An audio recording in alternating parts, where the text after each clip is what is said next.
এই যে উনি চলে গেছে, বাচ্চাটার কি হবে? অডিয়েন্স কাকে কি বলবো, ওরা যদি আসছে, যদি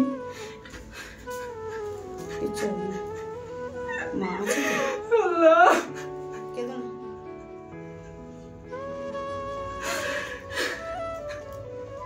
শোনা মা, শোনা দিদু, তুমি কাঁদছো? চোখের জল মুছো, শোনা, চোখের জল মুছো, চোখের জল মুছো, আমরা আছি না? বন্ধুরা আজকে চলে এসেছি বারাসাতে, উত্তর বারাসাত, এটা ঠিক আছে। সেই দিদিটার বাড়িতে দিদি স্বামীর জন্য যে মানে ভিডিওগুলো অনেকবার করে গিয়েছিলাম, অ্যাকচুয়ালি দিদির স্বামীটা আজকে আমাদের মধ্যে নেই, মানে আমি জানি দিদি জানে না এখন, ঠিক আছে।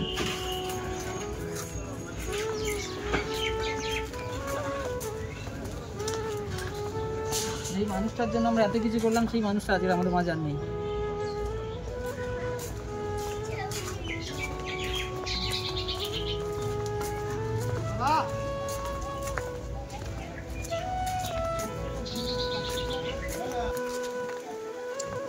দিদি আছে আছে আছে, ওই রিয়ার গেটটা একটু নাড়া দাও। রোহান বলছি, ভালো আছেন? বাবু ভালো আছেন?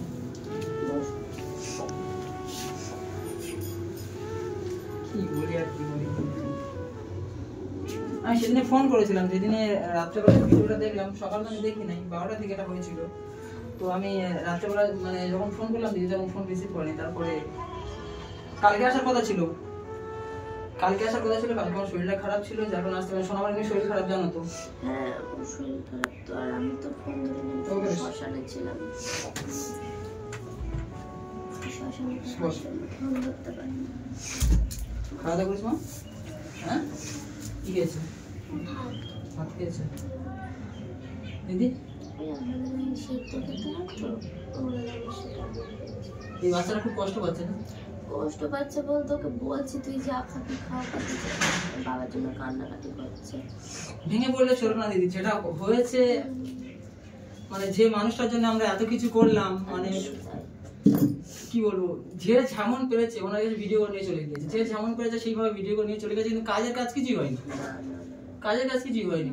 আসল জায়গাটাই ফাঁকা রয়ে গেছে, যেটা আর কি ট্রিটমেন্টের জন্য, সেটাই আর কি পারিনি, কিন্তু লাস্ট অব্দি কিছুটা পেরেছিলাম, কিন্তু তখন কাজ হয়নি, তখন কোনো কাজ হয়নি। যখন আসার দরকার ছিল তখন কেউ আসে না, শেষের দিকে আসলো, যে যেমন পারলো তেমন ভিডিও করে চলে গেল।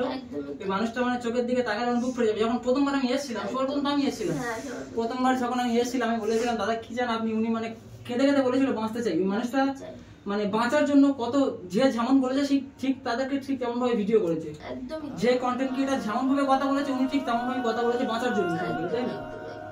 কিন্তু মানুষটা রইলো না, মানে সঠিক ট্রিটমেন্টটাই আর পাইনি। সবাই এসে ভিডিও করে চলে গেছে, একদম ঠিক কথা, যে খোঁজ খবর না, কিন্তু লাস্ট অব্দি তুমি খোঁজ নিয়েছো একদম। আমি দিদি, আমি তো সব সময় কন্টিনিউ, আজকে একটা কথা বলি, আজকে মানে ভিডিও বলে নয়, আমি এমনি ফোনে খবর টবর সব সময় রাখি। আমি ফোন করেছি তখনই তোমাকে পেয়েছি, মিথ্যা কথা কেন, বা তুমি নিজে খোঁজ নিয়েছো, এই কথাটা বলেছি সব সময়। ভেঙে পড়লে চলবে না, তোমার ইউটিউব চ্যানেলটা রয়েছে দিদি, ওটা তোমার কন্টিনিউ করতে হবে, কারণ এর ভবিষ্যৎ আছে। এই যে মেয়েটা, মানে আপনার যদি এই দিদিটার পাশে দাঁড়াতেন, আর এখন যেটুকু হওয়ার হয়ে গিয়েছে, হ্যাঁ, তো এখন যদি আপনারা চান ওই দিদি যে ইউটিউবে একটা চ্যানেলটা রয়েছে, ওখানে গিয়ে নাকি একটু সাপোর্ট করলে, কম বেশি কিছু আসলে পড়াশোনা আছে, ভবিষ্যৎ আছে, আর কেউ দেখতে আসবে না, যতটা দেখতে আসার চলে এসে আর কেউ দেখতে আসবে না। কি বলবো, আর মানে এত কষ্ট হচ্ছে এই বাচ্চাটার মুখের দিকে তাকিয়ে, আপনজন হারানোর যে কতটা কষ্ট, সেটা মানে যার যায় সে বুঝতে পারে। আর এই কষ্টটা এক সময় মানে উপভোগ করেছি আমিও, কারণ আমার একটা 1 বছর, তোমার থেকে 1 বছরের ছোট একটা বোন ছিল, জানো দিদি, সেও চলে গিয়েছে। আর সব থেকে বড় কথা কি জানো তো, ওর পরিবারে সবাই আছে, সেখানে হচ্ছে গিয়ে আজকের বাবার কাজটা সম্পূর্ণ একা করছে, ওই জায়গাটা দাঁড়িয়ে খুব কষ্ট লাগছে বেশি, যে ওর বাবাকে একবার দেখতেও আসেনি।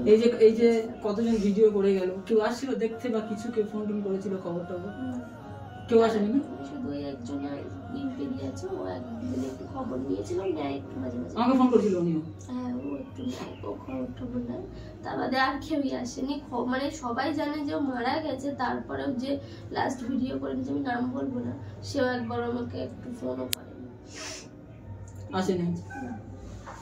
বুঝতে পারছেন যে মানুষ স্বার্থ ছাড়া এই পৃথিবী চলে না, কতটা যে স্বার্থপর হতে পারে মানুষ, মানে না এই তো দিদি মুখটা শুনুন না, কতজন যে ভিডিও করে গেল, অনেকজন ভিডিও করে কতজন যে ভিডিও করে গেল, যেই সময়টা ভিডিও করার প্রয়োজন ছিল সেই সময়টা আসেনি। ইনি বলুন, ইনি ফোন করে করে মানে হয়রান হয়ে গেছে সবার কাছে। আমাকে হয়তো মুখও শুনতে হয়েছে, কিন্তু আসেনি কেউ।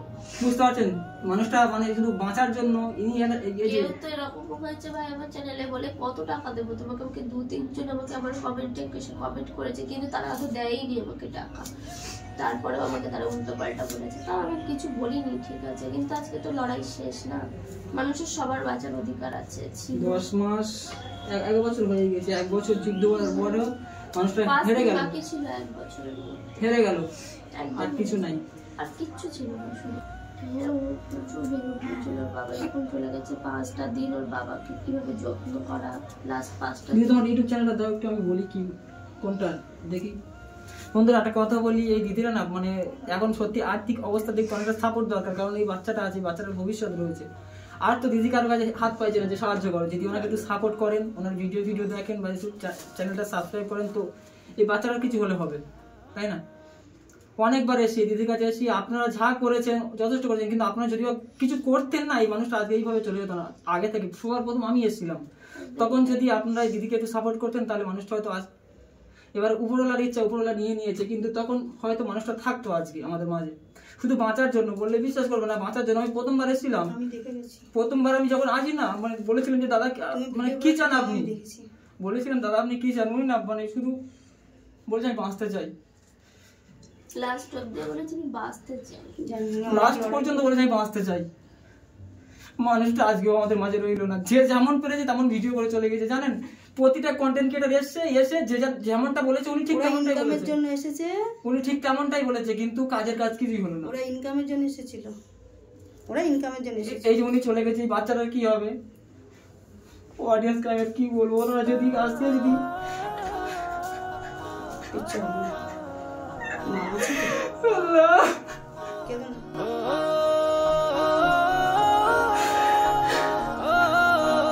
শোনো না, শোনো দিদু, তুমি কাঁদছো? চোখের জল মুছো, শোনা, চোখের জল মুছো, চোখের জল মুছো। আমরা আছি না? আছি তো। মাত্র 36 বছর বয়স, মানুষটা যে এইভাবে আমাদের মাঝ থেকে চলে যাবে।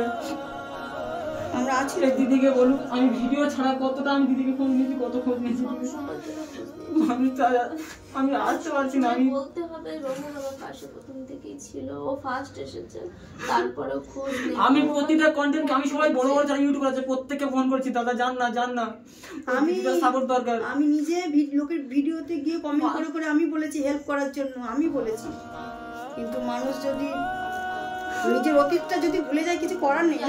ভাই বিশ্বাস করবে না, বড় বড় ইউটিউবাররা পর্যন্ত আমার ভিডিও দেখেছে পরে। এমনকি আমি এসেছি বলে আর কোনো ইউটিউবারই আছে না, বড় ইউটিউবার, তাদেরকে আমি ফোন করেছি যান ঘুরে আসুন, দিদিরা সাপোর্ট দরকার। দিদিদের এখন আর্থিক অবস্থা খুবই খারাপ, আপনজন হারানোর কষ্টটা কতটা না, যে যে আমার অডিয়েন্সে দশা দিয়ে কথা বলছেন, ওনারা যদি হেল্প করতো না আজকে দিদিদের এই পরিস্থিতি হতো না। আমি একটা কথা বলবো দাদা, ওরা না ভুলে গেছে অতীতটা, যে ওরা কোথা থেকে উঠে এসেছে। আপনজন হারানোর কষ্ট আমি বুঝি, আমার থেকে 1 বছরের ছোট আমার একটা বোন চলে গিয়েছে, আমার ছোট বোন ক্যান্সারে মারা গেছে বিনা চিকিৎসায় 2017-তে, বিনা চিকিৎসা আমার বোন ক্যান্সারে মারা গেছে, ব্লাড ক্যান্সার হয়েছিল। সবাই প্রথম থেকে একটু সাপোর্ট করলে হয়তো এত তাড়াতাড়ি ও যেত না, এটা হচ্ছে কথা। ওর বাবা মারা হতো না, এত তাড়াতাড়ি হতো না। আমরা আছি তো, না দিদিরা কিচ্ছু হবে না, তাই না দিদু? আমরা আছি না? চোখের জল মুছো, কাঁদবে না, চোখের জল, আমরা আছি তো। দিদি ফোনটা দাও, ইউটিউব চ্যানেলটা কোনটা বলে দাও, আমি করেছি।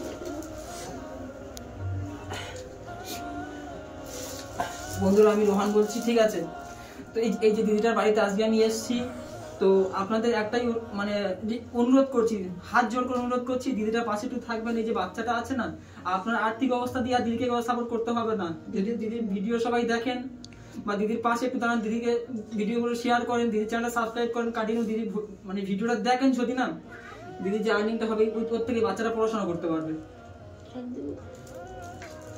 অনেক কষ্ট হচ্ছে, আমি মানে আমার নিজেরও শরীর খারাপ, আমার সোনামারও শরীর খারাপ, অনেক কষ্ট হচ্ছে, তারপরে আমি এখানে এসেছি দিদির কাছে।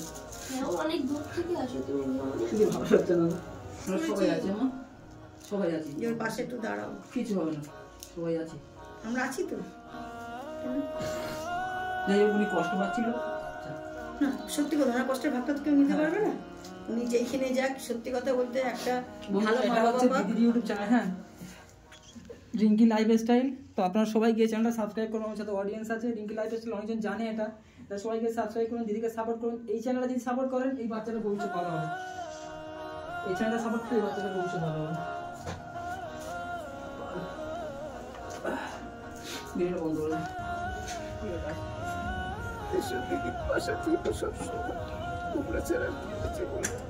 না, আপনি অনেক করেছেন, কারণ আপনার মতো শ্বশুর পেয়েছিল, এটা আমার ভাগ্যের ব্যাপার। আর ভাগ্যটা এতটাই ভালো, এত কম বয়সে চলে গেল।